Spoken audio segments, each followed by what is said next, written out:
வணக்கம்.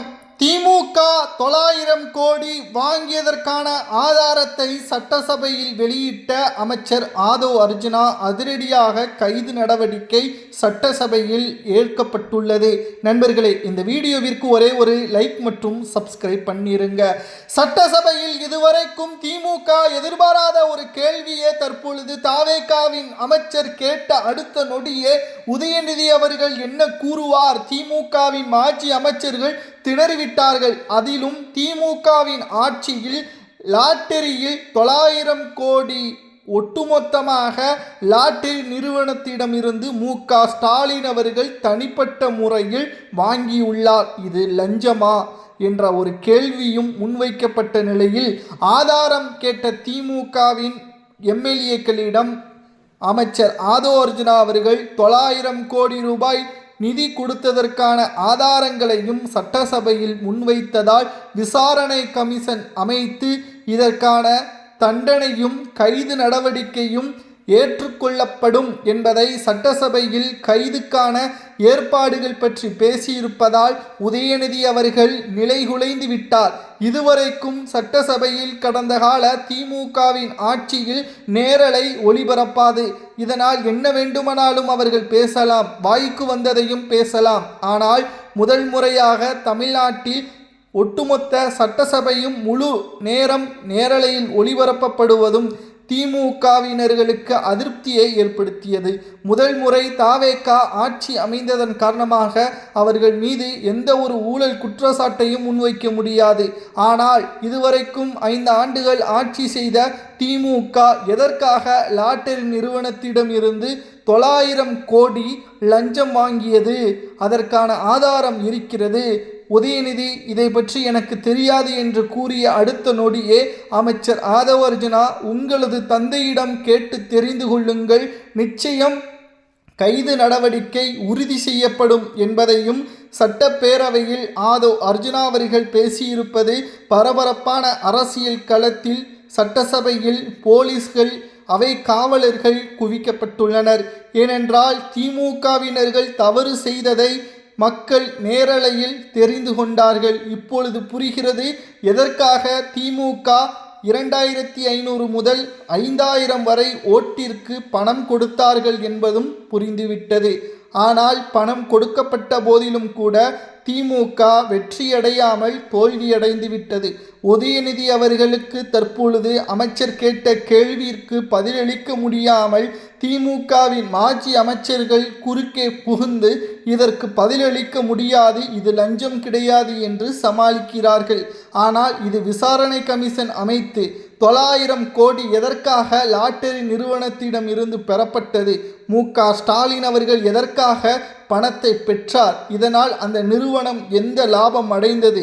திமுக எதற்காக பணத்தை பெற்றது? மக்களின் வாழ்வாதாரத்தை இவர்களது சுயநலத்திற்காக பகடைக்காயாக மாற்றி மக்களின் வளர்ச்சிக்கு திமுக தடையாக இருந்துள்ளது. சட்டப்பேரவையில் திமுகவின் கோபாலபுர குடும்பத்தின் புகழாரத்தை மட்டும்தான் பேசுகிறார்களே தவிர தொகுதியின் மக்களின் நலனுக்காகவோ தொகுதி திட்டங்களுக்காகவோ திமுகவின் சிட்டிங் எம்எல்ஏக்கள் சட்டசபையில் பேசவில்லை. இதற்கு என்ன காரணம் என்பதை எல்லாம் தாவேகாவின் அமைச்சர்கள் தற்பொழுது சரவாரியாக கேள்விகள் கேட்டதால் சட்டசபையிலேயே அவதூறுகள் தற்பொழுது ஆபாசமாக பேசுவதும் தற்பொழுது திமுகவினர்களுக்கு புதிதல்ல. ஆனால் இந்த முறை நேரலை ஒளிபரப்பப்படுவதால் தற்பொழுது உதயநிதி அவர்களுக்கு மிகப்பெரிய ஒரு அவமானமாக பார்க்கப்படுகிறது. சுமார் 900 கோடி ஒரே நிறுவனத்திடம் இருந்து பெற்றுள்ளது என்றால் 5 ஆண்டுகளில் மட்டும் திமுக எத்தனை நிறுவனங்களிடம் இருந்து பணத்தை பெற்றிருக்கும்? இதன் மூலம் என்னென்ன சலுகைகள் எல்லாம் அந்த நிறுவனங்களுக்கெல்லாம் செய்து கொடுத்திருக்கும்? சாமானிய நபர்களுக்கும் விவசாயிகளுக்கும் திமுகவின் ஆட்சியில் எந்த ஒரு முழுமையான ஆதரவும் பக்கபலமும் இல்லாமல் தனியார் நிறுவனங்களுக்கு மட்டும்தான் திமுக பக்கபலமாக இருந்தது என்பதை ஆதாரபூர்வமாக சட்டப்பேரவையில் தற்பொழுது முதல்வர் விஜய் அவர்களது தலைமையில் அமைச்சர்கள் 900 கோடி லஞ்சம் வாங்கியுள்ளார்கள். சட்டசபையில் ஆதாரத்தை வெளியிட்டு கைது நடவடிக்கை என்று கூறிய அடுத்த நொடியே உதயநிதி அவர்கள் அதிர்ச்சியாகிவிட்டார். தமிழ்நாட்டின் அரசியலில் மிகப்பெரிய ஒரு திருப்பு முனையாக தற்பொழுது மு.க.ஸ்டாலின் அவர்களது மகனும் எதிர்க்கட்சி தலைவருமான உதயநிதி அவர்கள் சட்டசபையில் பேச முடியாமல் எனக்கு இதை பற்றி தெரியாது என்று கூறியிருப்பது, நீங்கள் இதற்குத்தான் எதிர்க்கட்சி தலைவராக இருக்கிறீர்களா என்று திமுகவின் தொண்டர்களே உதயநிதியின் மீது கோபப்படும் விதமாக அமைந்துவிட்டது. மக்கள் இனி திமுகவை 1% கூட நம்ப மாட்டார்கள். தமிழ்நாட்டில் அடுத்த ஆட்சி அதிமுக வருவதற்கு வாய்ப்புகள் இருக்கலாமே தவிர திமுக இனி ஆளும் கட்சியாக வருவதற்கு 1% கூட வாய்ப்பே இல்லை. 900 கோடி வாங்கியது ஏன்?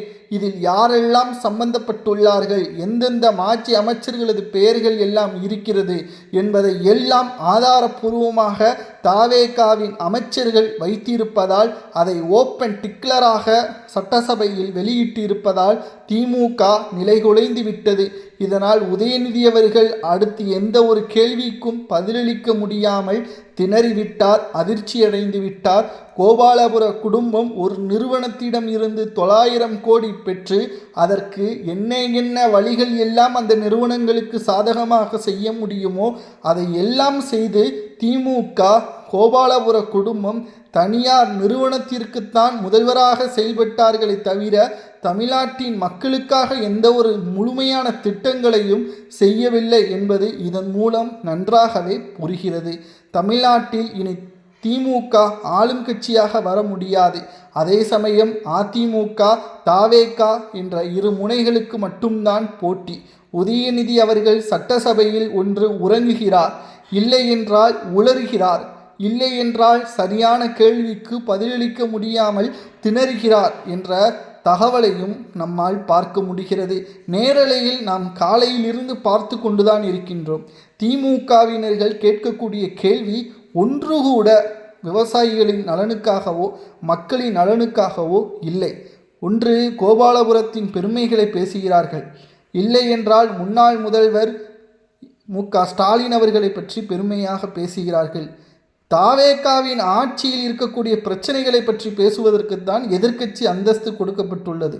ஆனால் அதை பற்றி பேசாமல் உதயநிதி அவர்களை பாதுகாக்க வேண்டும், உதயநிதி அவர்கள்தான் சீனியர் என்று சட்டசபையில் காலேஜ் போல இவர்களது செயல்பாடுகள் அவதூறுகளையும் தற்பொழுது சட்டப்பேரவையில் திமுகவினர்கள் பேசுவது 1% கூட மக்கள் இவர்களை ஏற்றுக்கொள்ள மாட்டார்கள். 900 கோடிக்கு கைது செய்யப்படக்கூடிய சூழல் உருவானால் மு.க.ஸ்டாலினை தொடர்ந்து மாஜி அமைச்சர்களுக்கு என்ன தண்டனை வழங்கலாம், கைப்பற்றப்பட்ட பணத்தை என்ன செய்யலாம் என்பதை மறக்காம கமெண்ட் வாயிலாக கூறுங்கள். இது போன்ற அரசியல் செய்திகளை தெரிந்து கொள்ள லைக், சப்ஸ்கிரைப் பண்ணிருங்க.